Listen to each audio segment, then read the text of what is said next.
the RMB situation, you mentioned a so-called currency problem. I mean, do you see the day in the next 5 years where it's fully convertible and flexible?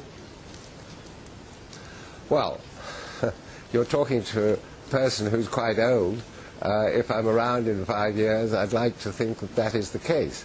I think we've all got to move towards that opportunity, and I think the challenge also is whether we should move towards an international currency, because the speculation and the complexity of currency has caused some of the irritation, not only among the trading nations, but among individuals.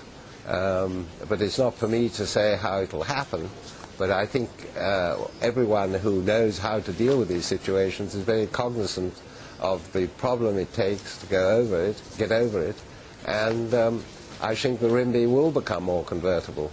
But when it'll come, that is a matter for, obviously, the powers that be. I want to just change tack slightly. Of course, China's seen, central China, parts of central China, seen the worst drought that they've had in many decades. Now, you've got this investment with your wife in Weather Central. How could that actually help out in terms of planning for things such as droughts? Well, I think first of all, we have 25 broadcast clients currently in China, and we are the #1 provider of broadcast weather graphic solutions in the country. I mean, you had this downpour, I believe, in the last 24 hours, which has caused even people losing their lives, and situations like this. With the detail that we can put up through the technology that we give to the various weather stations, this makes people more aware of it.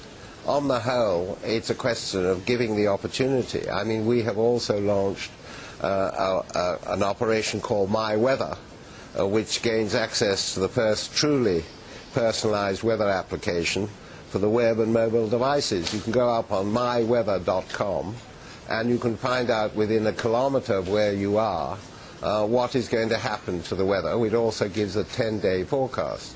I think we've got to be aware that we're living in a time, I'm not going to get into the subject, which is a huge subject of climate change, but we do have variations of all sorts around the world. Certainly in England we have very precarious weather. We've had a drought up until about 10 days ago.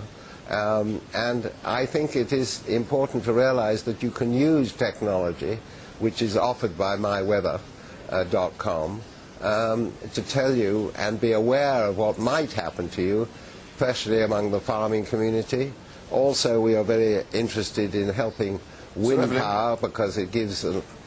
Sorry? Sir Evelyn, we're just running out of time, but I wanted to thank you for stepping into our offices there in Beijing. Thank you very much indeed, Sir Evelyn. Well, I'm very honoured that you gave me the opportunity, and I thank you very much.